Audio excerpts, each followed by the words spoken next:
Big time matchup out west. Karl Anthony Towns and the Minnesota Timberwolves are pretty much as healthy as they could be at the right time of the year as Anthony Edwards makes his return against the Golden State Warriors. You saw AE knock in the three. Speaking of Trey balls, how about one of the greatest of all time, Klay Thompson, responding with a three of his own?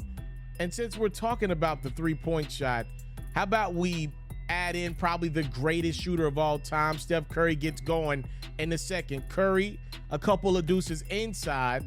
Now Curry's going to show you the range outside. Beautiful little give from Kevon Looney. Also added a screen in there as well. Warriors take the lead going into the half. They go on a 15-zip run, third quarter. More Steph Curry. Again, if some is good, then I would assume more to be better. Looney and Curry working a two-man game to perfection. But here comes Minnesota, specifically Naz Reid. He had a big third quarter. He's really broken out with injuries to that Minnesota lineup all year. He had 23.6 rebounds. Other end, Jordan Poole. That is a tough deuce. And then Klay Thompson letting you know that he's still one of the splash bros. He had 15 points.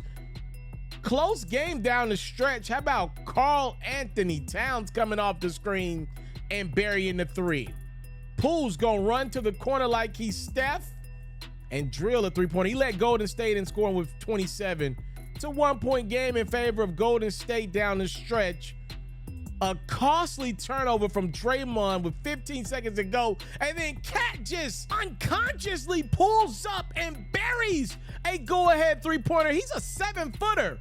Minnesota up now. Warriors down 3. Last chance. They give the ball to the right guy, but he can't get the right look. Curry had 20 points, 9 assists, but to no avail as Cat's 14-5 to go along with Rudy Gobert's 10 and 18. It's more than enough to help the T-Wolves get the win in San Francisco by 3. That is a mess of a loss for the Golden State Warriors. You just don't see that happening to a team of that caliber. Draymond Green turning that basketball over at that moment is unacceptable. But I'm not going to give Draymond blame by himself. Draymond's a high basketball IQ guy. He didn't want the ball at that point. Now, you can argue that maybe the Warriors should have did something else, called a timeout, and got Draymond off the court if he wasn't comfortable being right there with a 1-point lead. I'll give you that, right? Steph Curry gave that basketball up to Draymond. I believe a large part of that turnover was the fact Draymond wasn't about to shoot those free throws. Had Minnesota been able to foul Golden State in that moment and send Steph to the line. I got the best 2 free throw shooters in the NBA on the court in Steph and Jordan Poole.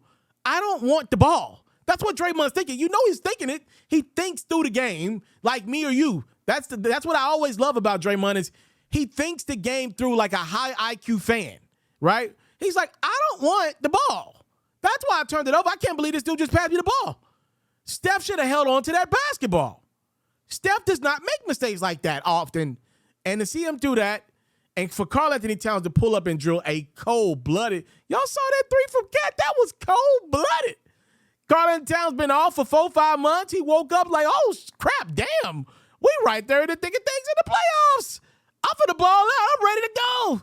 My girl is Jordan Woods. My life is better than yours. I got the bag. I got Jordan. All right, let me go out and play like Michael Jordan. Look, give Cat credit. He pulled up and nailed a cold-blooded three-pointer. That's a big-time game for Minnesota. They go out and win. They're healthy as they've been all year. And remember, they made a big-time trade this offseason to go get Rudy G. And right now, you're about to see the payoff. If there is a payoff for a trade of this magnitude, Gobert had a quad 10 and 18. That's what he can give you every night of the postseason. Let's see what Minnesota's about. I'm excited to see if they can make the play-in tournament and then make the playoffs. We shall see. Back to Golden State. The reality is I'm not so sure if this team can compete without Andrew Wiggins. The reality is the Golden State Warriors should not be just one player away, a guy not named Steph Curry away from not being a team that can make the playoffs. So they're going to make some adjustments this offseason, and it might include trading Andrew Wiggins. Look, all due respect to Andrew Wiggins and whatever he's got going on, there are rumors swirling all over the place that I won't speak about because I don't play this platform like that. I don't do stuff like that. with those rumors having no validity, no real reporting behind it. There are rumors in the atmosphere about Andrew Wiggins and maybe why he's sitting out. And the reality is, if those rumors are true or not, he's been away from the team for a long time. And oftentimes, look, I don't tell somebody how to grieve, but whatever the case may be, 2-3 months, we expect the guy to be back. That's just the reality of the job. Whether it's fair or unfair, I'm not saying either. But the reality is Andrew Wiggins is unavailable for work. He gets paid a lot of money to play basketball. And if he's unavailable, I'm not so sure the Golden State Warriors this offseason are just going to welcome him back with open arms for next year. They're going to cost themselves a chance at a repeat right now in Steph Curry's prime. They might look to get rid of him. He got Kyrie Irving vibes to him. Let's be clear about that. He does give you a little bit of Kyrie Irving vibes in him. He's a very arrogant man.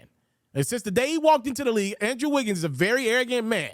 And look, maybe this is a real thing that he's battling with. Maybe not. I don't know. But he's a very arrogant basketball player. He's been that way since he got in the league. I think that's one of the reasons why LeBron ain't want to play with him. Can you imagine playing with Kyrie and Andrew Wiggins? Jesus Christ. Look, whatever it is, I think the Warriors are going to look to find a couple more defenders to go along with this team, with Steph, and we'll see what they do with Clay and Draymond's contracts. But definitely with Jordan Poole, that firepower off the bench, they need some defenders, some down-low defenders, a center, and they need a perimeter defender. Maybe a guy like Jared Vanderbilt makes sense.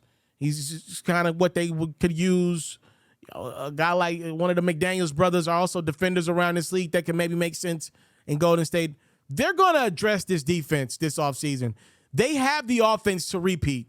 They don't have the defense nowhere near it to repeat. They should not be losing games that they need at this point in the season in Minnesota, especially the way that they lost that game.